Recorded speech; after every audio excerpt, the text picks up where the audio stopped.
So what the flub is going on, and has anybody checked the temperature of hell, and have you looked out the window and see any flying pigs? Because something is very, very strange. A little bit worried about it. I am talking about the Blue Thunder Bomb.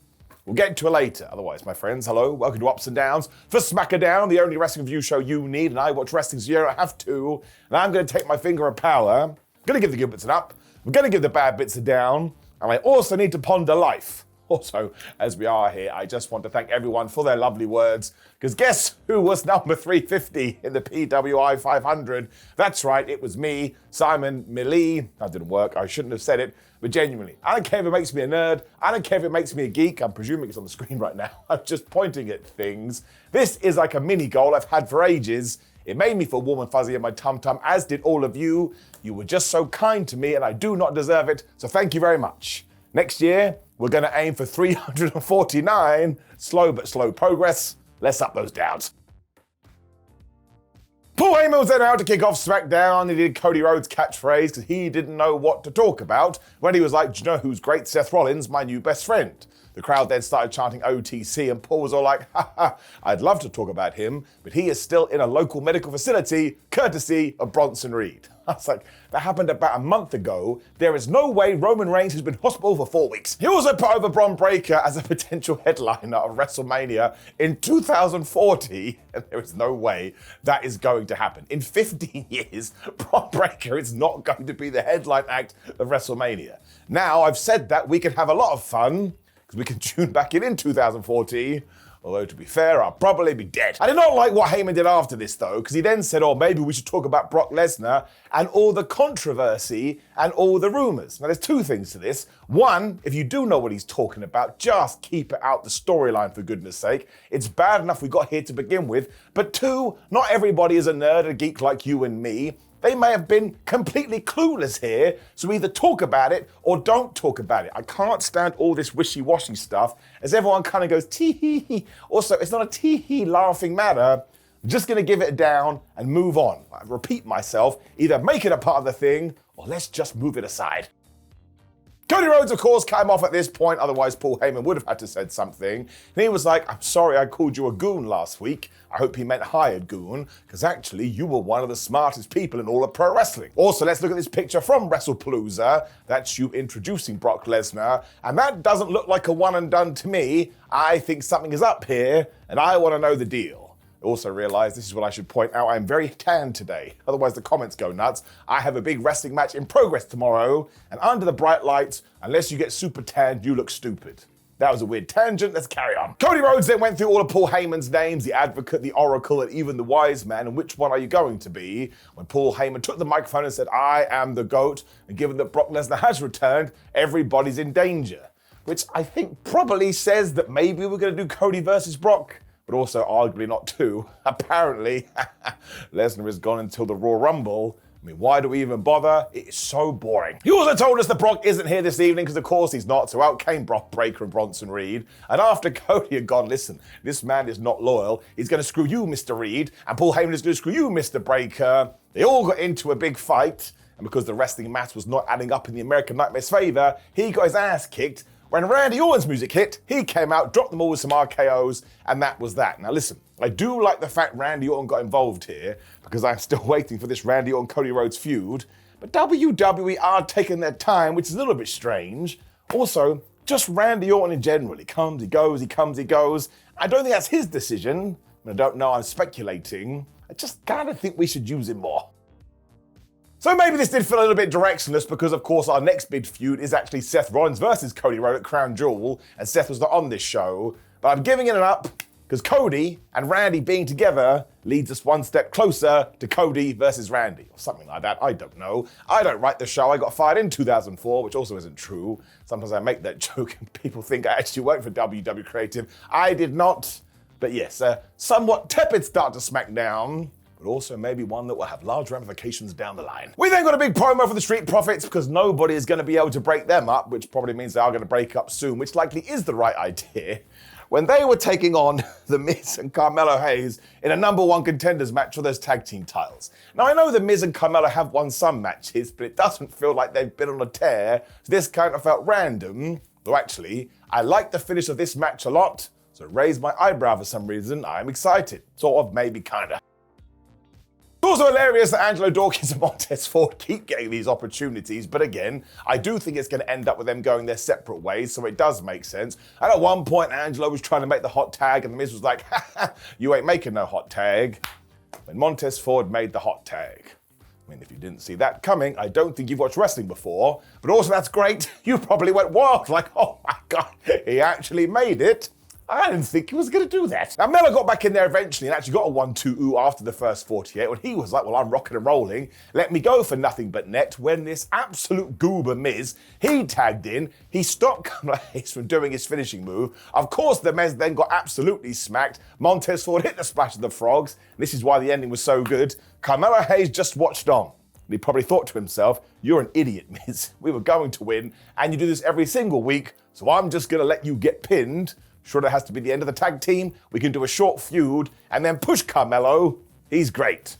He's also not my thumb. Of course, the Wyatts came to ringside and looked at the Street Profits after this, because that's what you do when you are starting a new feud, although it's also an old feud. And I will say this, I'm a little bit like, I don't have to see the Wyatts versus the Street Profits again, but to repeat myself for a third time, if it means Montez goes left and Angelo goes right, I think now is the time to do it. The Profits are basically doing it together for about a decade. I think they both have massive upsides as single stars as long as we push them.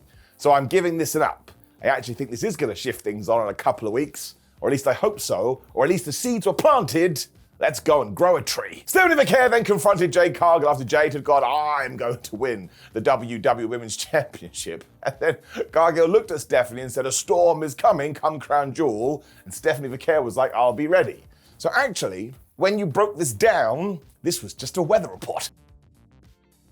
When we did get Giulia and Kiana James taking on Michin and B-Fab, and I just have to give it a down. Like, there were flurries of funness in this, which is an interesting saying, but I don't understand the tag team match, and really, it's just this poor Women's US Championship. It basically doesn't exist. I have no idea why Michin and B-Fab would be friends to begin with. The whole Kiana James thing being the manager or the agent of Giulia is strange too. And even Michael Cole doesn't know. He was like, oh, there's Kiana Jane, agent, manager, friend, buddy, pal. I mean, nobody has a flipping clue. I mean, surely Michin and B-Fab would rather fight each other for a chance to get the victory here. Although once again, I did like the finish. Basically, Giulia tagged in.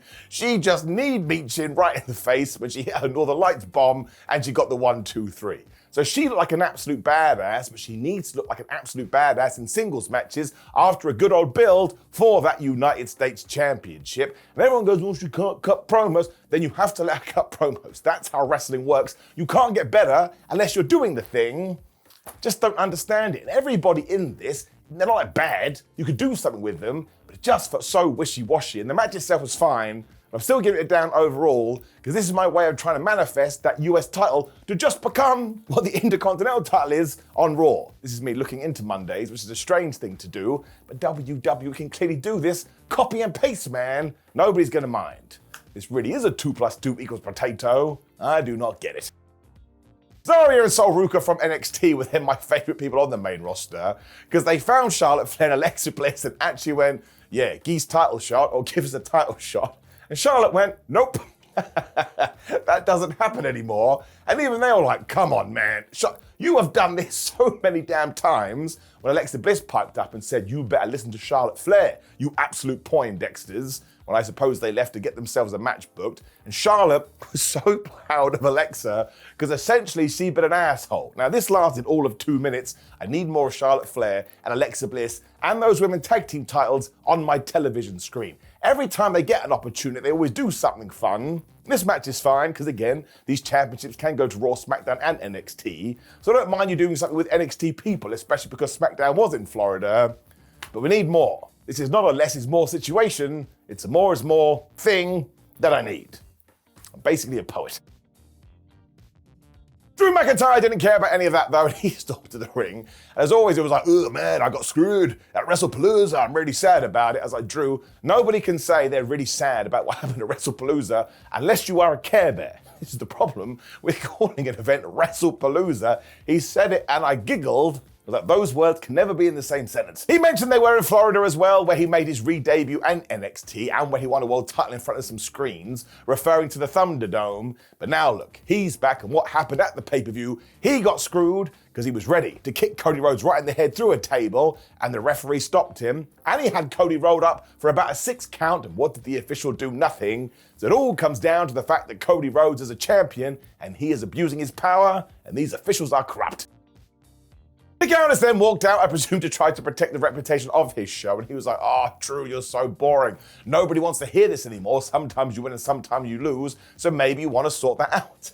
McIntyre got the microphone and just ignored this guy. "Oh man, you're in on it as well. I can't believe it. Everyone needs to respect Drew McIntyre." When, from absolutely nowhere, I had to check under my bed sheets, Jacob Fatu returned to SmackDown. And where the flub has he been? Now, very sadly, I do have to give this a little bit of a down, because 1, nobody explained his absence, and 2, he apparently has just given up his chase for that US title, even though he got dicked over at SummerSlam by Solo Sikoa and the MFTs. Now, I don't mind hitting a little bit of a reset, but it's WWE's own fault. They were so good at explaining everything in 2023 and 2024. Well, my expectations increased, and now you are suffering the consequences. Jacob Fatu was absolutely hilarious though, because he told Drew to sit his fat ass peg leg down, because he did have a walking boot on after that match. And man, he just shouted at Drew. These two were great here, because Jacob Fatu just comes across like a badass, and Drew McIntyre knows how to be like a main event dude. I will watch this feud for about 7,000 years. Well, don't do that. A, it's way too long, and 2, I won't see the ending. It's the second time I've said this, I'll probably be dead. Don't know why I said probably, but you never know what's going to happen with technology. Just when Fatu was going to do his all gas, no brakes thing, Drew just headbutted him right in the face. But Jacob once again didn't care. He hit him with a kick that was super. He whipped off that walking boot to prove that's a bunch of baloney, and Drew, you totally suck. So yes, this did kind of come from nowhere, although they did have a confrontation back in February or something like that. But it's a brand new feud. It is Jacob feuding with someone who is a main event talent, even though we probably could give Drew more. I liked all of this, and the promo was so damn fire. Jacob Fatu is so good at shouting, but doing it in a believable way. And we all know the Drew McIntyre character is good. I think they can both benefit from this, including they have to win. Like, you can't get losers here, but you're going to have to do something. So let's hope we don't lean into shenanigans. I am giving it an up. This is good stuff. Tiffany then found Tiffany Stratton in the back as well, which was the same thing she did with Jade Cargill. This was a weird way to spend your evening. It was a little bit strange. Now, I could have this wrong. I listened to it twice and my sound kind of cut out, but I'm pretty sure Tiffany said to her, "Stephanie, I'm going to put you in the ground." So, if I am right, put on one in the crying counter, you can't say that in real life. You're essentially saying you want them dead. We then cut to Sami Zayn, who was talking to Phoenix about the Open Challenge for the US title, so they're friends now. Sami Zayn may as well have gone, "It's going to be an NXT guy, because we are in Florida," when he walked off to find out who his opponent was going to be, and can you believe it? It was NXT's Javon Evans. Now, actually, there's a couple of things we need to throw in there as well, because when Sam was talking, Shinsuke Nakamura was in the background. And as iconic as their feud was back in NXT, I don't think you could do that again in 2025. But Solo Sikoa also played us one of these videos he's been making. And this week, he was focused on JC Mateo. Now, he even talked about the other championships that JC had won in other companies, so that was interesting. WWE doesn't usually do that. But this was kind of the same as Tangaloa 7 days ago, but this time he's like reintroducing all of his family tree, I suppose. That's how he put it. So we kind of did need to do this, but it does tie into what we said earlier. All these people about the United States title, I guess because they'd rather go have a cup of tea instead. So anyway, back to Sami Zayn versus Javon Evans for the US title. This is absolutely brilliant. And while I am going to jump to talk about the finish for obvious reasons, you have to go and watch this, and genuinely, you could put Javon on the main roster yesterday and he would be totally fine. He's probably going to main event WrestleMania in the future. That is how good he is. The man just has springs in his feet. It was so damn fun. But anyway, after Javon was in the corner and Sami had surprised him, he got Evans back in the ring, he hit the haluva kick, when he followed it up with the least devastating move in all of sports entertainment, the Blue Thunder Bomb. Did it work? Yes, it did. For the second week running, it's like all of a sudden Sami Zayn has gone, I wonder if I combo these two things in a different way, it will start getting victories. And two things happened. When the referee hit the 1, 2, 3, I fell on the floor and made weird noises. And my social media blew up. Just breaking kayfabe here for a second. Do you know how happy that makes me? The answer is very. I'm also pretty scared because we do not know the Blue Thunder Bomb failing wasn't keeping aliens from attacking our planet. So now we've opened that reality strain and no idea what's going to happen. And I also want to make the point, this move still sucks. You can't win 2 matches back to back after you tried 47,692 times and they all failed. But something is going on here. Now, only 1% of my life believes this because I'm not an arrogant Alan, but this does kind of feel like WWE is trolling me. Of course it isn't. They probably don't even know who I am. But I did watch it and I was like, what is happening, bro? What has changed and how do we get here? So we really are not in Kansas anymore, Toto, although I do want to make out the Blue Thunder Bomb is a great move. That's where the joke came from. It should be winning matches. So whoever got in Sami Zayn's ear, or maybe he talked himself in the mirror, this is a terrific idea and all of it is getting an up. Like the match was brilliant and the Blue Thunder Bomb actually being a victorious thing, like what if we get to the point where its win ratio record is good? The world is never going to be the same again.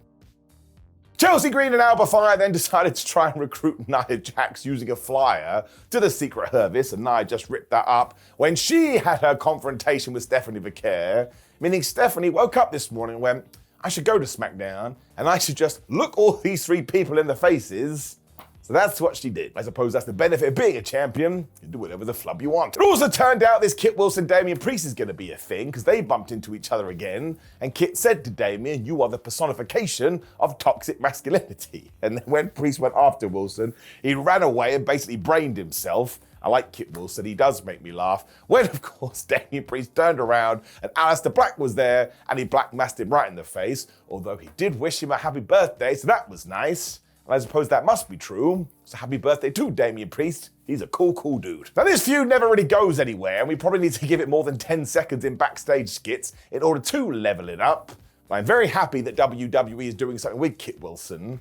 Although at this juncture I will say, I hope Piper Niven is alright and I hope Elton Prince is alright.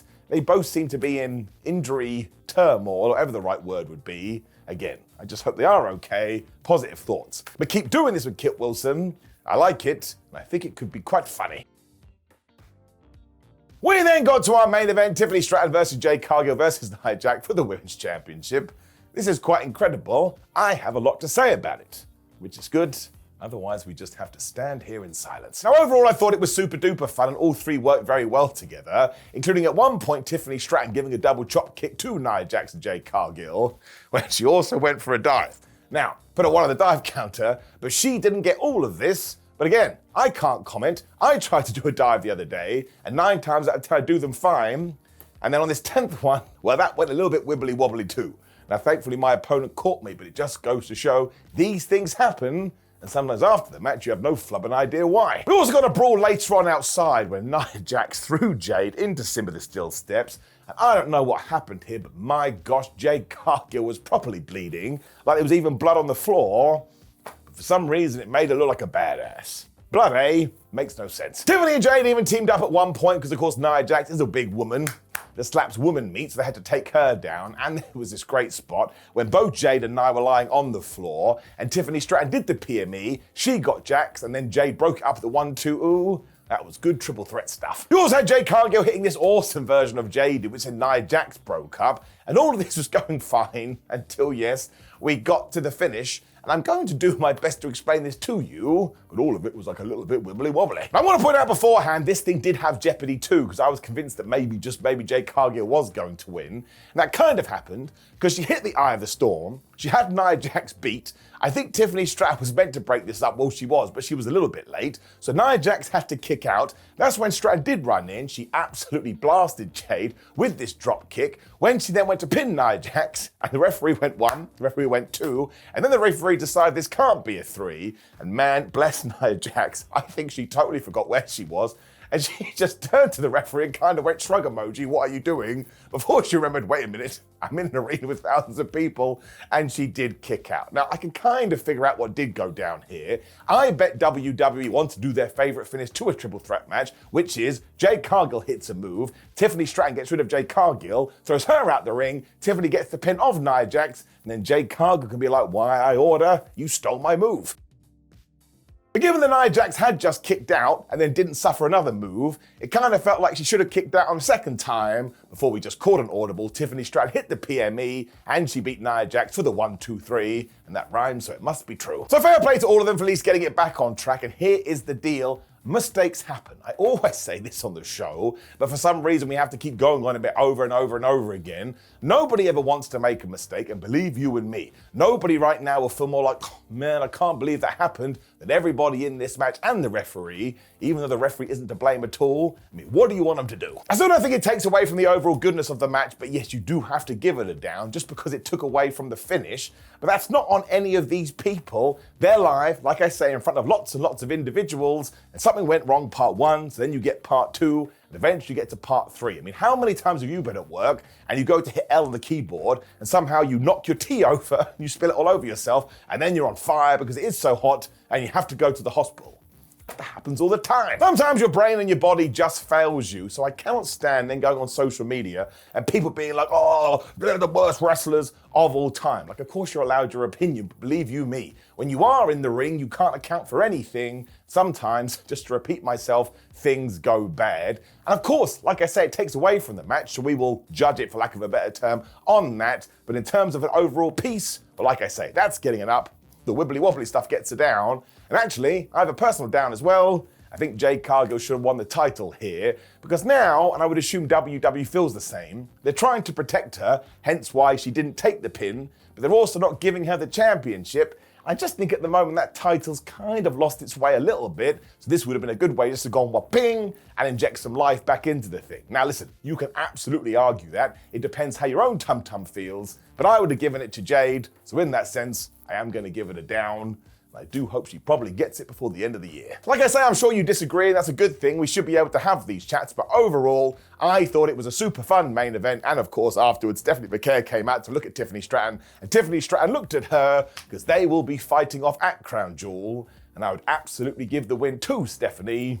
I just think she needs it more. Otherwise, it was a solid end to SmackDown, and I much prefer this SmackDown to some other SmackDowns we have done, and actually, that was without some serious star power as well. So I am going to give it an up. If you want to pick one thing to watch, it's probably Sami Zayn versus Javon Evans.